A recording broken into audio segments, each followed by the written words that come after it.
اعوذ باللہ من الشیطان الرجیم بسم اللہ الرحمن الرحیم۔ MTA انٹرنیشنل کی براہ راست نشریات لے کر ہم آپ کی خدمت میں حدیقۃ المہدی سے حاضر ہیں۔ ابھی ہم آپ کی خدمت میں ایک لائیو ڈسکشن پروگرام پیش کرنے جا رہے ہیں جو قادیان میں ہونے والی تعمیراتی ترقیات سے تعلق رکھتا ہے۔ قادیان دارالامان وہ بابرکت اور پاک بستی ہے جسے اللہ تعالیٰ نے اس زمانے کے آخری روحانی انقلاب کے لیے خاص طور پر چن کر عزت اور شرف بخشا۔ یہ وہ بابرکت مقام ہے جس میں حضرت اقدس مسیح موعود علیہ الصلاۃ والسلام، حضرت مرزا غلام احمد صاحب قادیانی علیہ الصلاۃ والسلام نے رسول کریم صلی اللہ علیہ وسلم کی کامل فرما برداری اور اطاعت اور اپنے خاص جوش محبت کے باعث خدا تعالیٰ سے نبوت کا مقام پا کر یہاں سے اسلام کا حقیقی چہرہ دنیا کے کناروں میں پہنچانا تھا اور تکمیل اشاعت ہدایت کا عظیم الشان کام سر انجام دینا تھا۔ یہ وہ بابرکت بستی ہے جہاں سے حضرت رسول کریم صلی اللہ علیہ وسلم کی عظمت اور شان نے پھر دنیا کے کناروں تک پہنچنا تھا۔ حضرت مسیح موعود علیہ الصلاۃ والسلام خود فرماتے ہیں قادیان کے بارے میں کہ نقشہ کھینچتے ہوئے کہ میں تھا غریب و بے کسو گمنام و بے ہنر، کوئی نہ جانتا تھا کہ ہے قادیاں کدھر۔ لیکن اسی قادیان کے متعلق جسے کوئی نہیں جانتا تھا کہ وہ کدھر تھا، اللہ تعالیٰ نے اس قادیان کو اتنی عزت دی، اتنا شرف بخشا، اس کو اتنی برکت دی کہ اس قادیان کو مرجع خلائق بنا دیا اور یہ الہام کیا حضرت مسیح موعود علیہ الصلاۃ والسلام کو کہ یأتیک من کل فج عمیق، کہ لوگ اتنی کثرت سے قادیان کی طرف آئیں گے جوک در جوک کہ جن رستوں سے وہ آئیں گے ان رستوں میں گڑھے پڑ جائیں گے۔ اور یہ پیشگوئی بڑی شان و شوکت سے ہم روز بروز پورا ہوتا دیکھتے ہیں۔ اور آج کے ڈسکشن پروگرام میں ہم اسی حوالے سے بات چیت کریں گے اور یہ دیکھیں گے کہ کس طرح قادیان میں یہ ہونے والی تعمیراتی ترقیات جو ہیں خدا تعالیٰ کی برکت سے روز بروز بڑھتی چلی جا رہی ہیں۔ آج کے اس لائیو ڈسکشن پروگرام میں میرے ساتھ شریک گفتگو ہیں مکرم و محترم محمد نسیم خان صاحب جو ناظر امور عامہ ہیں قادیان، اور ساتھ مکرم و محترم عطاء المجیب لون صاحب جو مربی سلسلہ ہیں اور شعبہ نور الاسلام میں خدمت کی توفیق پا رہے ہیں۔ السلام علیکم ورحمۃ اللہ وبرکاتہ۔ وعلیکم السلام ورحمۃ اللہ وبرکاتہ۔ میں آپ دونوں بزرگان کا پروگرام میں خیر مقدم کرتا ہوں، آپ کو خوش آمدید کہتا ہوں۔ نسیم خان صاحب، آپ سے گفتگو کا باقاعدہ آغاز کرنا چاہتا ہوں۔ جب ہم قادیان میں ہونے والی تعمیراتی ترقیات کے بارے میں سوچتے ہیں، غور کرتے ہیں، اس کے بارے میں ڈسکشن کرتے ہیں، تو جب تک ہم ابتدائی حالات کے اوپر غور نہ کریں اور ان کو کانٹیکسٹ میں نہ لائیں کہ حضرت مسیح موعود علیہ الصلاۃ والسلام کے زمانے میں قادیان کیسا تھا، تو اس ترقی اور اس ڈیولپمنٹ کی جو عظمت ہے، شان ہے، وہ پورے طور پر سمجھ نہیں آ سکتی۔ تو آپ سے درخواست ہے کہ اگر آپ اس بارے میں ہمیں کچھ بتا سکیں۔ سیدنا حضرت اقدس مسیح موعود علیہ الصلاۃ والسلام جب قادیان میں آپ نے دعویٰ فرمایا تو اس وقت قادیان کی حالت جو ہے وہ ایسی تھی کہ خود حضرت مسیح الصلاۃ والسلام فرماتے ہیں کہ ایک زمانہ تھا کہ میرا نام بھی مستور تھا، قادیاں بھی تھی نہا گویا کہ جیسے مثل غار، کہ غار کی طرح ایک یہ بستی تھی جسے کوئی جانتا نہیں تھا۔ وہاں کی سڑکوں کی حالت ہی بہت ہی خستہ حال تھی، اور پھر معمولی ضروریات کے لیے وہ شہر میں کوئی وسائل نہیں تھے، کوئی دکانیں نہیں تھیں، تو بٹالہ اور امرتسر کی طرف رجوع کیا جاتا تھا اور وہاں سے سامان جو ہے وہ لایا جاتا تھا۔ اور اسی طرح وہاں پر کوئی ٹرانسپورٹ کے کوئی سہولت نہیں تھی، تانگے سے آنا اور تانگے سے جانا، بلکہ بٹالہ تک تو بہت سے لوگ پیدل ہی آتے جاتے تھے۔ تو گویا ایک بہت ہی متروک جگہ تھی جدھر کسی کی آمد اور کسی کا آنے جانے کا کوئی سہولت نہیں تھی۔ پھر ایسی صورت تھی کہ مکانات بھی تھے اور بہت کچے تھے، اور یہاں تک زمین اتنی سستی قسم کی تھی وہاں پر کہ معمولی روپیوں میں 10-12 روپے میں ایسی زمین مل جاتی تھی کہ جہاں آدمی مکان تعمیر کر سکے۔ ڈاک کا یہ حال تھا کہ ہفتے میں 2 دن جو ہے وہ ڈاک آتی تھی وہاں پر، اور جو وہاں پر ڈاک پوسٹ ماسٹر ہوتے تھے وہ ریلوے وغیرہ کا کام بھی کرتے تھے۔ تو بہت ہی حالت ایسی تھی کہ ایسا تصور کوئی نہیں کر سکتا تھا کہ یہ بستی ایسی بنے گی کسی زمانے میں جو ایک مرجع خواص بنے گی، مرجع خلائق بنے گی۔ اس طرح سے کسی دنیاوی وسائل ایسے نہیں تھے، بظاہر ایسے حالات نہیں تھے کہ کوئی آدمی وہاں کے حالات کے مطابق کوئی پیشگوئی کر سکے یا کوئی اتنی بات کر سکے کہ یہ بستی کچھ عرصے کے بعد اس طرح سے ہوگی جہاں پر لوگوں کا آنا جانا سلسلہ جو ہے وہ شروع رہے گا۔ حضرت مسلم موعود رضی اللہ تعالیٰ عنہ نے قادیان کے بارے مختصر سا اس وقت کے حالات آپ نے لکھے ہیں۔ آپ فرماتے ہیں قادیان کی حالت یہ تھی کہ اس کی آبادی 2000 کے قریب تھی، سوائے چند ایک پختہ مکانات جو کچے تھے اور مکان نہیں تھے۔ مکانوں کا کرایہ بھی اتنا کم تھا کہ 4-5 آنے ماہوار پہ مکان کرائے پہ مل جایا کرتے تھے، اور مکانوں کی زمین بھی بہت سستی تھی کہ 10-12 روپے میں مل جایا کرتی تھی۔ بازار کا یہ حال تھا کہ 2-3 روپے کا آٹا ایک وقت میں بازار میں نہیں ملتا تھا، بلکہ اس کے لانے کے لیے دور جانا پڑتا تھا یا بٹالہ وغیرہ سے لانا پڑتا تھا۔ کوئی مدرسہ اسکول نہیں تھا، ایک اسکول تھا جو پرائمری حدود تک اسکول تھا، باقی اگر کوئی آگے تعلیم حاصل کرنا چاہے تو دوسرے شہر اور دوسرے علاقے کی طرف رجوع کرنا پڑتا تھا۔ تو یہ وہ زمانے کا حال تھا کہ جب مسیح الصلوۃ والسلام کو معمولی ضرورت یا مہمان آتے تھے تو ان کے لیے پھر ان کی سہولیات کے لیے دوسرے شہر میں جا کر کے اور وہاں سے ان کی ضروریات جو ہے وہ فراہم ہوتی تھیں جا کر کے۔ خان صاحب بہت بہت شکریہ، جزاک اللہ۔ اب اسی طرح گفتگو کو آگے چلاتے ہوئے جب ہم نے دیکھ لیا کہ قادیان کی ابتدائی حالات کیسے تھے کہ بڑی معمولی ضروریات بھی وہاں پر میسر نہیں تھیں،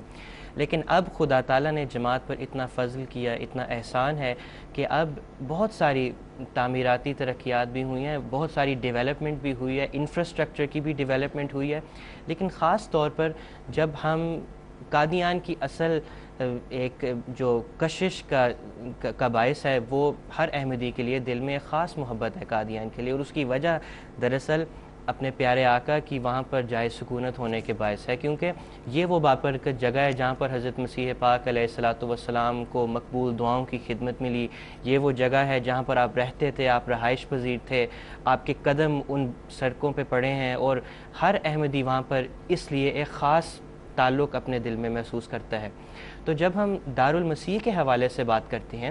دارالمسیح اور مقامات مقدسہ ایک خاص کشش کا باعث ہیں قادیان میں، اور ہمارے درویشان قادیان نے پرانے زمانے میں بہت بڑی بڑی قربانیاں دے کر ان مقدس مقامات کی حفاظت کی، اپنی جانوں پر کھیل کے ان جگہوں کی حفاظت کی، اور خاص طور پہ دارالمسیح کی حفاظت کی۔ اب حضرت اقدس خلیفۃ المسیح الخامس سیدہ اللہ تعالی بنصر العزیز کے ارشاد پر ان تمام مقامات مقدسہ کو اور خاص طور پر دارالمسیح، مسجد اقصی وغیرہ کو محفوظ کر لیا گیا، رینوویٹ کر کے نئے طور پہ جدید ٹیکنالوجی کے ذریعے۔ مجیب لون صاحب آپ سے درخواست کرتا ہوں اگر آپ کچھ بتا سکیں اس کے بارے میں۔ جیسے آپ نے تمہید میں بھی ذکر کیا شروع میں، اور ابھی بھی آپ نے بیان کیا اس تعلق سے، یہ قادیان کی دراصل عظمت صرف اور صرف اس وجہ سے ہے کیونکہ حضرت مسیح موعود و مہدی موعود علیہ الصلوۃ والسلام کی وہاں بعثت ہوئی ہے، وہاں حضور علیہ الصلوۃ والسلام کے قدم پڑے، وہ ان ہواؤں نے آپ علیہ الصلوۃ والسلام کو چھوا، اور وہیں پر آپ نے اپنی پوری زندگی گزاری، اور وہیں پر آپ کی جائے سکونت بھی ہے، اور آخری آرام کا بھی بہشتی مقبرہ میں حضرت مسیح موعود علیہ الصلوۃ والسلام کی موجود ہے۔ تو حضرت مسیح موعود علیہ الصلوۃ والسلام جہاں رہائش اختیار کرتے تھے، جہاں رہائش رکھتے تھے، اس جگہ کو دارالمسیح کے نام سے یاد کیا جاتا ہے۔ دارالمسیح کے بارے میں کئی موقع پر اللہ تعالیٰ نے الہامات میں ذکر فرمایا ہے، انی احافظ کل من فی الدار، ہر چیز کی اور بھی وضاحت ہے، لیکن الدار کا لفظ اللہ تعالیٰ نے دارالمسیح کے لیے استعمال فرمایا۔ پھر اللہ تعالیٰ نے ایک اور موقع پر یہ الہام بھی حضرت مسیح موعود علیہ الصلوۃ والسلام کو فرمایا کہ امنس در مکان محبت سرائے ماں۔ تو یہ عظمت دراصل اس مقام کو صرف اور صرف اس وجہ سے ہے کہ اس مقام میں حضرت مسیح موعود علیہ الصلوۃ والسلام سکونت رکھتے تھے۔ جہاں تک اس کی رینوویشن کا سوال ہے، اچھا اس ضمن میں یہ بھی عرض کرنا ضروری ہے کہ وہ مقامات مقدسہ ہیں کون سے۔ تو وہ مقامات مقدسہ میں سے حضرت مسیح موعود علیہ الصلوۃ والسلام کی پیدائش کا کمرہ ہے جہاں حضرت مسیح علیہ السلام کی پیدائش ہوئی، پھر وہ علاقہ ہے، وہ جگہیں ہیں جہاں حضرت مسیح موعود علیہ الصلوۃ والسلام نے اپنی پوری زندگی گزاری اور اشاعت اسلام کے لیے ایک عظیم الشان کام سر انجام دیا۔ پھر اسی دارالمسیح کے اندر بیت الدعا بھی ہے، وہ بیت الدعا جہاں حضرت مسیح موعود علیہ الصلوۃ والسلام نے تنہائی میں دعائیں کی اشاعت اسلام کی خاطر اور غلبہ اسلام کی خاطر۔ پھر اسی دارالمسیح کے اندر بیت الفکر بھی ہے، جہاں حضرت مسیح موعود علیہ الصلوۃ والسلام نے وہ عظیم الشان لٹریچر تصنیف فرمایا جس کو ہم روحانی خزائن کے نام سے یاد کرتے ہیں۔ پھر اسی دارالمسیح کے اندر بیت الذکر ہے جس کو مسجد مبارک کے نام سے بھی یاد کیا جاتا ہے۔ اس کے متعلق بھی اللہ تعالیٰ نے الہامات میں کئی موقعوں پر ذکر فرمایا، من دخلہ کان آمنا، کہ جو اس مسجد میں داخل ہوگا وہ امن میں آ جائے گا۔ تو یہ وہ سارے مقامات ہیں۔ پھر اس کے ساتھ بیت الریاضت ہے جہاں حضرت مسیح موعود علیہ الصلوۃ والسلام نے مہینوں روزے رکھے اور دعائیں کی اللہ تعالیٰ کے حضور اسلام کی اشاعت کی خاطر، اسلام کے غلبے کی خاطر۔ تو یہ وہ مقامات ہیں جن کو ہم مقامات مقدسہ کے نام سے یاد کرتے ہیں، اور یہ وہ مقامات ہیں جہاں حضرت مسیح موعود علیہ الصلوۃ والسلام نے اپنی زندگی کے دن گزارے ہیں، اپنی زندگی کے ایام گزارے ہیں اشاعت اسلام کی خاطر، خالص اور غلبہ اسلام کی خاطر۔ تو اللہ تعالیٰ کے فضل سے اس خلافت خامسہ کے بابرکت دور میں سیدنا حضرت اقدس حضرت مرزا مسرور احمد صاحب خلیفۃ المسیح الخامس ایدہ اللہ تعالیٰ بنصر العزیز کی ہدایات اور رہنمائی کے مطابق ان تمام مقامات کو محفوظ کر لیا گیا۔ جدید ٹیکنالوجی کے ذریعے، ریٹرو فٹنگ کے ذریعے تمام مقامات کو محفوظ کر لیا گیا ہے، کیونکہ ان کی اہمیت ایسی ہے کہ آنے والی نسلوں کے لیے ظاہر ہے ان کی برکات ایسی ہیں، ان کے فضائل ایسے ہیں کہ ان کو محفوظ کرنا ضروری تھا۔ چنانچہ حضرت خلیفۃ المسیح الخامس سید اللہ تعالیٰ بنصر العزیز نے توجہ فرمائی اور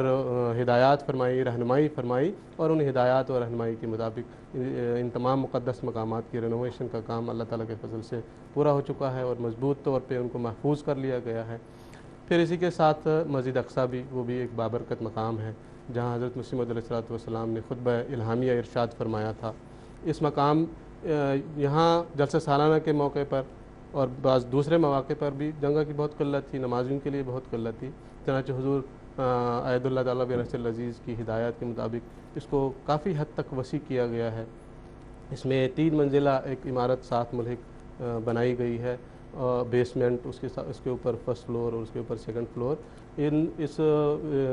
توسیع کی وجہ سے اب اللہ تعالیٰ کے فضل سے مسجد اقصیٰ میں 5000 نمازیوں کی گنجائش بن گئی ہے، جیسے سالانہ کے موقع پر کثرت کے ساتھ مہمانان کرام تشریف لاتے ہیں، وہ اس مسجد میں نماز ادا کرتے ہیں۔ اور اس کے علاوہ بھی باقی جو مقدس مقامات ہیں ان کی حفاظت اور ان کی رینوویشن کا کام ہوا ہے۔ مقام ظہور قدرت ثانیہ جو بہشتی مقبرہ میں ہے، جہاں خلافت کا قیام عمل میں آیا تھا، وہاں پر ایک خوبصورت یادگار تعمیر کی گئی ہے۔ پھر منارۃ المسیح ہے، حضرت مسیح موعود علیہ الصلوۃ والسلام نے خود اس کا سنگ بنیاد رکھا، حضرت خلیفۃ المسیح ثانی رضی اللہ تعالیٰ عنہ کے زمانے میں اس کو مکمل کیا گیا۔ خلافت ثالثہ میں اس کے اوپر سنگ مرمر لگایا گیا، لیکن اب ہلکا سا وہ اس کی جو چمک تھی وہ مان پڑ رہی تھی، چنانچہ حضور انور عید اللہ تعالیٰ بنصر العزیز کی ہدایات کے مطابق اس کو پالش کیا گیا اور اس کی چمک کو ایک بار پھر برقرار کیا گیا، اور اپنی پوری آب و تاب کے ساتھ وہ چمک دمک رہا ہے، اور ہزاروں، سینکڑوں، ہزاروں لوگوں کے ادھر توجہ کھینچنے کا مرکز بنا ہوا۔ پہلے بھی وہاں لوگ آتے تھے، اور اب بھی اللہ تعالیٰ کے فضل سے احمدی احباب بھی اور غیر جماعت احباب بھی وہاں تشریف لاتے ہیں اور ان مقامات مقدس میں جا کر برکت حاصل کرتے ہیں اور وہاں دعاؤں کا شرف حاصل کرتے ہیں۔ جزاک اللہ، شکریہ بہت بہت۔ نسیم خان صاحب، اسی طرح آپ نے شروع میں بیان فرمایا تھا کہ ابتدائی حالات کچھ ایسے تھے کہ ہر معمولی ضرورت کے لیے بھی امرتسر یا بٹالہ جانا پڑتا تھا، اور ہم جب پڑھتے ہیں تو روایات ملتی ہیں جس میں حضرت مسیح موعود علیہ الصلوۃ والسلام کے بارے میں یہ ہمیں معلومات ملتی ہیں کہ آپ اپنے قیمتی وقت میں سے، جو کہ دراصل مستقل ہی خدا کی خاطر وقف تھا، جو اسلام کی خدمت میں وقف تھا، اور جو ایک عظیم الشان کام جو تھا جس کے لیے اللہ تعالیٰ نے آپ کو مبعوث فرمایا، ان تمام تر ذمہ داریوں کے اندر سے آپ وقت نکال کر خاص طور پر بیماروں کا علاج بھی کرتے تھے، اور لوگ آتے تھے اور حضرت مسیح موعود علیہ الصلوۃ والسلام بڑی پیار، بڑے محبت اور شفقت سے ان کے ساتھ بیٹھتے تھے، ان کی مشکلات سنتے تھے، ان کی تکالیف سنتے تھے، ان کی تشخیص کرتے تھے، ان کو دوائیاں خود اپنے ہاتھ سے بنا کے دیتے تھے۔ اور اب ہم دیکھتے ہیں کہ طبی سہولیات بھی بہت حد تک ترقی کر گئی ہیں، قادیان میں طبی سہولیات بھی بہت حد تک میسر ہیں۔ اللہ تعالیٰ کا لاکھ لاکھ شکر ہے، جیسا کہ آپ نے بتایا کہ لوگوں کی ضروریات کے لیے حضرت مسیح الصلوۃ والسلام دوائیاں کچھ منگوا لیا کرتے تھے، اپنے پاس رکھتے تھے، اور پھر غریب عورتیں اور لوگ آتے تھے، ان کو آپ دوائیاں خود بنا بنا کر کے دیا کرتے تھے۔ تو دراصل حضرت مسیح صلاۃ والسلام جس روحانی علاج کے لیے آپ آئے، روحانی مرض کے علاج کے لیے، اسی طرح آپ نے جسمانی علاج کا بھی انتظام فرمایا اور اپنے دور سے ہی اس کا آغاز فرمایا۔ آج اللہ تعالیٰ کے فضل سے قادیان میں سیدنا حضرت خلیفۃ المسیح خامی سیدہ اللہ تعالیٰ بن نصیر عزیز کی خاص شفقت، حضور نے بہت بڑی عمارت نور اسپتال کے نام پر وہاں تعمیر کروائی، اور حضور جب وہاں دورے پر تشریف لے گئے سن 2005 میں، تو اس کا آپ نے عذرائے شفقت اس کا افتتاح بھی فرمایا، اور تب سے وہ اسپتال ہمارا چل رہا ہے اللہ کے فضل سے۔ اور اس میں وہ جدید سہولیات حضور نے ہمیں فراہم پہنچائیں کہ جس علاقے میں یعنی ضلع گرداسپور میں ایسا اسپتال نہیں ہے جیسا کہ ہمارا جو وہاں پر نور ہاسپٹل میں ہمارے پاس سہولیات ہیں۔ اللہ تعالیٰ کے فضل سے وہاں بہت اچھے سرجیکل کیس بھی ہوتے ہیں، ہمارے پاس سرجن بھی ہیں، ہمارے پاس اس وقت موجود وہاں پر 4 ڈاکٹر ہیں جو اچھے اسپیشلسٹ ماہر ڈاکٹر ہیں ہمارے۔ اس کے علاوہ ان ڈاکٹروں کے علاوہ ہمارے پاس جو ہے وہ دوسرے شہر سے، امرتسر سے اور جلندھر سے بہت اچھے قابل ڈاکٹر آتے ہیں جو کہ ٹاپ کے ڈاکٹر ہیں، ہمارے ہارٹ کے ڈاکٹر وہاں پر آتے ہیں۔ اسی طرح آنکھوں کا ہم نے پورا ایک ونگ کھولا ہوا ہے، اس کے ڈاکٹر بھی ہمارے پاس آتے ہیں، آنکھوں کے آپریشنس وغیرہ بھی وہاں پر ہوتے ہیں۔ اسی طرح ہڈیوں کے ماہر ڈاکٹر جو ہیں وہ سرجن وہ بھی آتے ہیں، اور بڑے بڑے آپریشن وہاں ہمارے ہسپتال میں اللہ کے فضل سے ہوتے ہیں۔ اور ہمارا جو وہاں پر او ٹی ہے، آپریشن تھیٹر ہے، اس طرح جو ایکس رے کا ہے، جو اور جو سہولیات ہیں وہ بھی بہت معیاری ہیں، اور لیب جو ہماری ہے وہ بھی بہت معیاری لیب وہاں پر ہے کہ اپنے ہی مریض نہیں بلکہ دوسرے لوگ بھی ڈاکٹرز جو ہیں وہ اپنے مریض کو بھیجتے ہیں کہ وہاں آپ چیک اپ کروائیں آ کر کے۔ تو یہ ساری سہولیات، ادویات کا بھی بہت معیاری ادویات ہمارے پاس ہیں، اور اللہ تعالیٰ کا یہ فضل اور احسان ہے کہ جہاں پر کہ ڈاکٹر نہیں ملا کرتے تھے، اور آج وہاں پر 24 گھنٹے ضروریات مریضوں کی وہاں پوری ہو رہی ہیں۔ 24 گھنٹے اسپتال ہمارا کھلتا ہے، کبھی کوئی ایسے مریض نہیں ہوتے جن کو وہاں پر علاج نہ کیا جائے۔ بلکہ میں یہ بتانا چاہوں گا آپ سے کہ یہ بھی خلافت کی بہت بڑی شفقت ہے، اور حضرت صاحب نے تو ہدایت ہمیں فرمائی ہوئی ہے کہ کوئی غریب آدمی بھی آپ کے اسپتال میں آ جائے اور اس کے پاس اگر پیسے نہیں ہیں، پیسے تو ہم لیتے کوئی نہیں ہے، صرف ادویات وغیرہ ان کو خریدنی پڑتی وہاں، وہ بھی معمولی قیمت پر۔ یعنی ہمارا ہاسپٹل جو ہے وہ کسی منافع کے لیے نہیں ہے بلکہ غریبوں کی امداد کے لیے بنایا ہوا ہے۔ لیکن ایسے لوگ بھی آ جاتے ہیں کہ ان کے پاس اتنے پیسے بھی نہیں ہوتے کہ وہ پرچی کٹوا سکیں یا دوائیاں خرید سکیں، تو ہمارے پاس اس کے بھی فنڈ حضور نے ہمیں دیے ہوئے ہیں کہ کوئی بھی مریض واپس نہ جائے، اس کا علاج آپ نے کرنا ہی کرنا ہے، اور اس کا انتظام بھی حضرت صاحب نے فرما دیا ہے۔ تو وہ مریض بھی آتے ہیں، اور قادیان کے گرد و نواح بلکہ دوسرے اضلاع سے مریض بھی وہاں پر آتے ہیں، اور اللہ کے فضل سے بہت اچھی تشہیر ہماری ہوتی ہے۔ ہم وہاں پر آئی کیمپ لگاتے ہیں اور دوسرے اور میڈیکل کیمپ لگاتے ہیں۔ علاقے کے لوگ انتظار کرتے رہتے ہیں کہ کب وہاں پر جماعت کا کیمپ لگے گا اور اپنے مریضوں کو لے جائیں گے، کیونکہ ان کو 2 کہ علاج بھی ہم کرتے ہیں اور اللہ تعالیٰ کے فضل سے شفا بھی یہاں ملتی ہے ان کو۔ تو یہ بہت بڑا اعتقاد ہے لوگوں کا کہ ہمارے ڈاکٹرز کے پاس آتے ہیں اور وہاں پر علاج کراتے ہیں۔ بہت زیادہ سہولیات وہاں پر ہیں۔ اس کے علاوہ ہومیوپیتھی کا ہمارے پاس فری ڈسٹریبیوشن کا وہاں ہمارے 3 ڈاکٹرز کام کر رہے ہیں، وہاں پر بھی بہت مریض آتے ہیں اور وہ اسپتال سے فائدہ اٹھاتے ہیں۔ تو علاقے کی بہت بڑی ضرورت جو ہے یہ اللہ تعالیٰ کے فضل سے جو ہے وہ ہمارا اسپتال جو ہے وہ پوری کر رہا ہے، اور جماعت وہاں پر جو ہے وہ اس لحاظ سے جو ہے وہ علاقے کی ضروریات کو پوری کرتی ہے۔ اور ہمیں اس بات پر فخر ہے کہ صرف اتنا ہی نہیں بلکہ آپ جیسا ذکر کیا کہ قادیان کی ترقی کے لیے حضرت صاحب نے ہمیں اور بہت نوازا ہے۔ وہاں بہت سے لوگ، آپ چونکہ میرا تعلق امور عامہ سے ہے تو خدمت خلق کے کام بھی ہمارے یہاں ہوتے ہیں،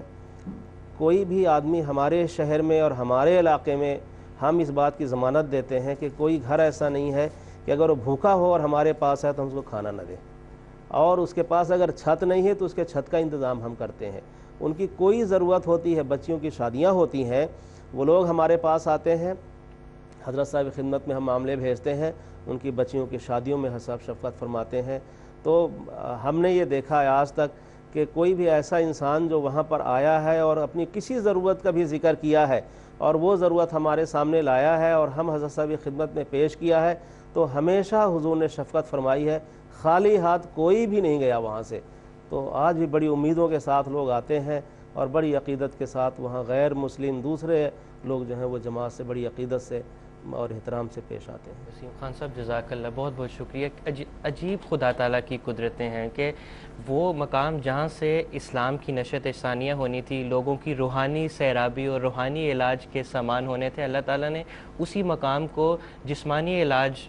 کو درست کرنے کے لیے بھی ساری سہولیات جو ہیں میسر کر دی ہیں۔ اور جس طرح آپ نے کہا کہ اس میں کوئی رنگ و نسل کی، دین مذہب کی کوئی تخصیص نہیں ہے، جو ضرورت مند ہے وہ آتا ہے، حضرت مسیح موعود علیہ الصلاۃ والسلام کی برکت سے، نبی کریم صلی اللہ علیہ وسلم کے روحانی فیض سے کے جاری چشمے سے اپنا حصہ لے کے جاتا ہے۔ عطاء المجیب صاحب آگے چلتے ہیں،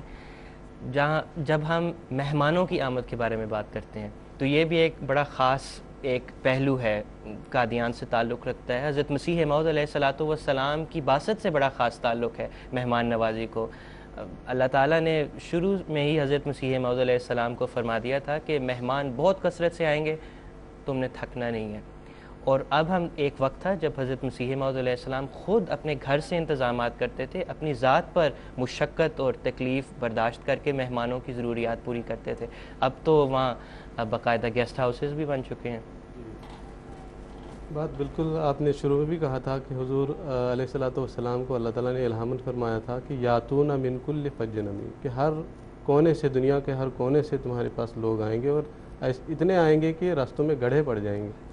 تو ایسے زمانے میں بھی حضرت مسیح موعود علیہ الصلوۃ والسلام کے زمانے میں یہ مہمان آنے شروع ہوئے تھے۔ حضرت شہزادہ صاحبزادہ عبداللطیف شہید صاحب رضی اللہ تعالیٰ عنہ کے بارے میں آتا ہے کہ جب وہ قادیان میں آئے تو قادیان داخل ہوتے وقت یہی الہام وہ اپنی زبان سے زور زور سے بلند آواز سے پڑھتے جا رہے تھے اور داخل ہو رہے تھے۔ تو اسی زمانے میں حضرت مسیح موعود علیہ الصلوۃ والسلام کے زمانے میں یہ الہام پورا ہوا اور مہمانوں کا سلسلہ شروع ہوا اور کثرت سے مہمان آنے شروع ہوئے۔ جیسا کہ آپ نے ذکر کیا، حضرت مسیح موعود علیہ الصلوۃ والسلام شروع میں خود اپنے گھر سے ایسے مہمانوں کو انتظام فرمایا کرتے تھے، ان کو بستر دے رہے ہیں، رضائیاں بانٹتے جا رہے ہیں اور گھر میں اپنے لیے کوئی انتظام باقی نہیں رہتا۔ تو ایسے حضرت مسیح علیہ السلام شروع میں ان مہمانوں کی خدمت کیا کرتے تھے، لیکن بعد میں اللہ تعالیٰ کے فضل سے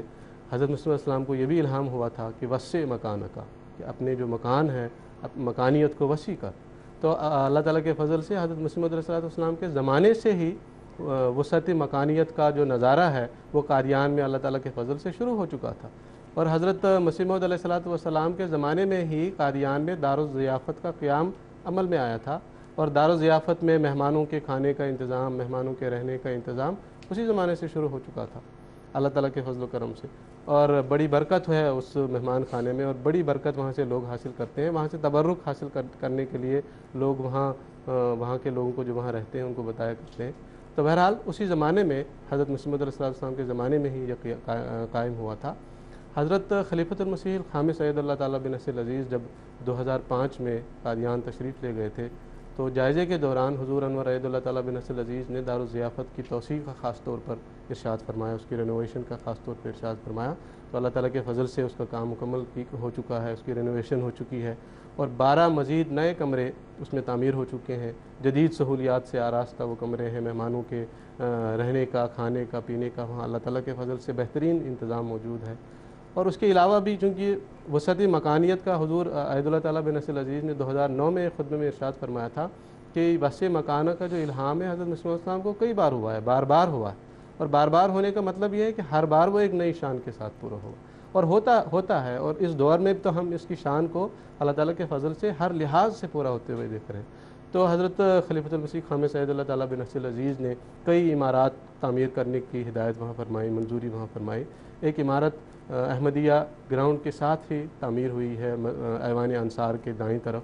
جس کا نام ہے سرائے وسیم۔ اس میں جو 3 منزلہ یہ عمارت ہے، اللہ تعالیٰ کے فضل سے اس میں بھی جدید سہولیات موجود ہیں اور مہمانوں کے کھانے اور رہنے اور پینے کا سارا کچھ انتظام وہاں موجود ہے، جہاں غیر ملکی مہمانان کرام بھی وہاں ٹھہرتے ہیں اور غیر مسلم جو ہمارے مہمانان کرام آتے ہیں وہ بھی وہاں ٹھہرتے ہیں۔ ہمارے لوکل جو ڈگنیٹیز وہاں آتی ہیں.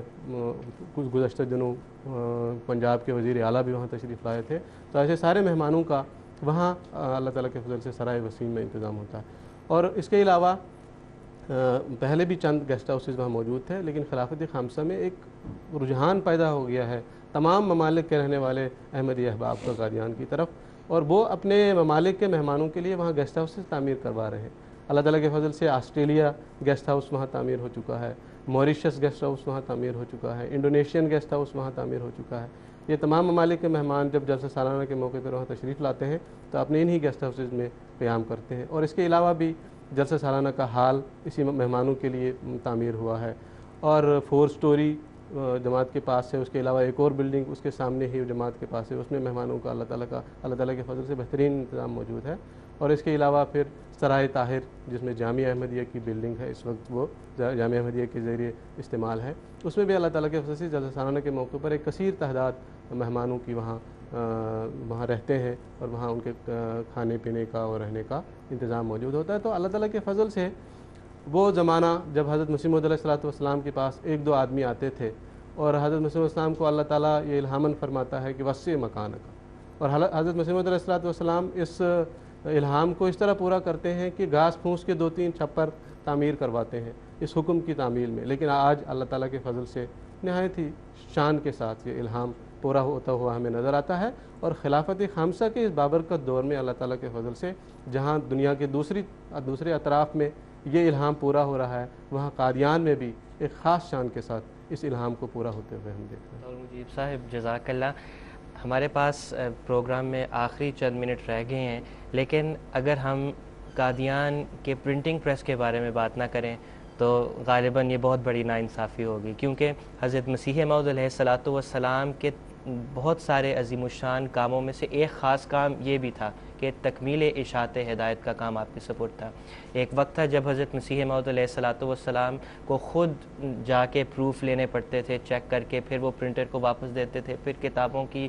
ترسیل کا کام خود کرتے تھے. اب قادیان میں بہت زبردست پرنٹنگ پریس بھی قائم ہو گئی، اور یہ حضرت مسیح موعود علیہ السلام کی شدید خواہش بھی تھی. جی الحمدللہ. میں یہ ذکر کرنا چاہوں گا، طالب مجید صاحب کی بات میں تھوڑا سا اضافہ کرنا چاہوں گا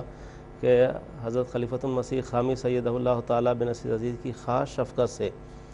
ہمارے جو وہاں پر واقفین زندگی آتے ہیں، جو کارکنان سلسلہ ہیں، قریباً 100 سے زائد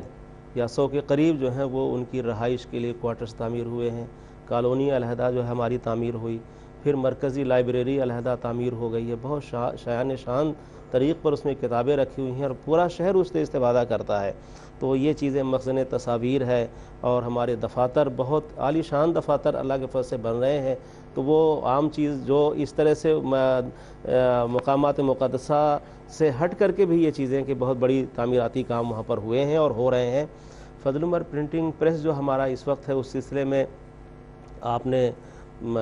خاکسار سے پوچھا ہے. اس سلسلے میں خاکسار عرض کرنا چاہتا ہے کہ ہمیں یاد ہے اچھی طرح سے کہ جب بدر کے ہمارا اخبار ہوتا تھا تو پیلے رنگ کے ایک مستر کے پیپر میں ہمارے کاتب لکھا کرتے تھے، اور وہ لے جا کر کے امرتسر جاتے تھے، ہم وہاں اس کو چھپوا کر کے لاتے تھے. کچھ عرصہ بدر مجھے بھی خدمت کا موقع ملا ہے، تو میں بھی امرتسر جا کر کے وہ پھر وہاں سے بائنڈ کر کے یہاں لانا پڑتا تھا. لیکن آج اللہ تعالیٰ کے فضل سے ہمارا وہاں پر فضل عمر آف سیٹ پرنٹنگ پریس ہو گیا ہے، اور بہت معیاری بہت اعلیٰ کتابیں وہاں سے ہمارے پریس سے چھپتی ہیں اللہ کے فضل سے. ہمارے پاس 3 ہائیڈل ورک کی وہاں پر مشینیں ہیں، جو کہ وہاں پر ایک مشین ہمارے پاس 2 مشین سنگل کلر کی ہیں، 2 جو ہے وہ ایک مشین جو ہے وہ 2 کلر والی چھاپتی ہے. اور پھر اس کے علاوہ ہمارے پاس بالکل الگ یونٹ بائنڈنگ کا بالکل الگ یونٹ ہے، جو بہت معیاری بائنڈنگ وہاں پر ہوتی ہے ہمارے پاس، اور وہ پوری جلد بندی کے ساتھ بائنڈنگ ہوتی، جس میں قرآن شریف جو ہے وہ وہاں پوری چھپتی ہیں ہمارے پاس. قرآن شریف کا بھی مجھے بتایا گیا وہاں پر کہ قریب جو ہے وہ ہم 12,000 جو ہے وہ اب تک قرآن شریف جو ہے ابھی 1 سال میں جو ہے وہاں پر چھپی ہیں. تفسیر صغیر، خلیفۃ المسیح رابع کا ترجمۃ القرآن، میر محمد اسحاق صاحب رضی اللہ تعالیٰ عنہ کا ترجمۃ القرآن اور ہندی ترجمہ قرآن، یہ وہاں پر چھپا ہے. اور انٹرنیشنل معیار کا وہاں پر یہ چیز چھاپی گئی ہیں، بہترین کاغذ کے ساتھ، بہترین انتظام کے ساتھ یہ ساری چیزیں وہاں پر ہو رہی ہیں۔ اور پریس میں ہمارے پاس جو اس وقت ہے اللہ تعالیٰ کے فضل سے وہاں 26 مستقل عملہ ہمارا موجود ہے اس طرح، اور 18 عارضی طور پہ کام کر رہے ہیں، 44 افراد وہاں کام کر رہے ہیں۔ اور اس ڈسٹرکٹ میں نہیں بلکہ ہمارے اس علاقے میں بہت معیاری کتابیں جو انٹرنیشنل اسٹینڈرڈ کی ہوتی ہیں وہ ہماری چھپ رہی ہیں اللہ تعالیٰ کے فضل سے۔ اور آج ہم یہ کہ ہمیں اپنی طباعت کے لیے اور جماعتی طباعت کے لیے کہیں اور جانا نہیں پڑتا، بلکہ قادیان میں ہی ساری سہولتیں ہم کو وہاں پر مہیا ہیں، اور ہائیڈلبرگ کی جدید مشینوں کے ساتھ جو ہے وہ ہم یہاں پر جو ہے وہ اپنی کتابیں اور جماعتی ضروریات جو ہیں وہ پوری کر رہے ہیں۔ اور مشین ہماری جو وہاں پر پریس ہے صبح سے لے کر کے شام تک لگاتار چلتا ہے، اور جماعتی طور پر جو وہاں پر جتنی کتبیں وہ چھاپی جاتی ہیں، اور بہت بڑا اسٹور بھی ہمارے پاس ہے جس میں وہ کتابیں وہاں پر رکھی جاتی ہیں، پھر وہاں سے پورے ورلڈ میں جہاں جماعت کو ضرورت ہوتی ہے وہ کتابیں بھیجی جاتی ہیں۔ یہ حضور انور ایدہ اللہ تعالیٰ بن سعید کی شفقت ہے کہ ایک ہم بستی میں جہاں پر کہ ابھی اتنی بڑی مشین کا کوئی تصور نہیں کر سکتا، اتنا بڑا پریس ہو، لیکن وہاں پر اللہ تعالیٰ نے اتنے بڑا ہمیں پریس جو ہے وہ دیا ہوا ہے، اور اس طرح جو ہے وہ جماعت کو خدمت کا موقع مل رہا ہے۔ صاحب عطاء المجیب صاحب، بہت بہت شکریہ آپ کا۔ یہ تو ایک چھوٹے سے سلاٹ میں قادیان میں ہونے والی پچھلے 100 سالوں میں جو تعمیراتی ترقیات ہوئی ہیں ان کے بارے میں ہم پوری ڈسکشن تو کر نہیں سکتے، اس کا پورا احاطہ کیا ہی نہیں جا سکتا، لیکن جو مختصر آپ نے ہمیں ٹیسٹ دیا ہے، آپ نے ہمیں بتایا ہے کہ کس طرح وہاں پر ترقیات ہوئی ہیں، یہ ہمیں ان چیزوں پر غور کر کے اس چیز کا احساس ہوتا ہے کہ یہ یقیناً حضرت مسیح موعود علیہ الصلاۃ والسلام اور رسول کریم صلی اللہ علیہ وسلم کی پیش گوئیوں کی صداقت کی ایک عظیم الشان دلیل ہے کہ کس طرح قادیان کے ابتدائی حالات جو تھے ان میں بالکل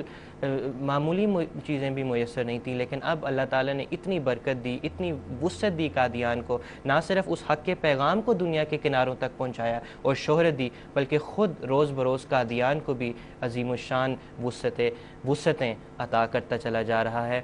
ہمارے پروگرام کا وقت بالکل ختم ہو چکا ہے، آپ سے اجازت چاہتے ہیں۔ جزاکم اللہ تعالیٰ احسن الجزا۔ میں اپنے مہمانوں کا پھر شکریہ ادا کرنا چاہتا ہوں۔ جزاکم اللہ احسن الجزا۔ السلام علیکم ورحمۃ اللہ وبرکاتہ۔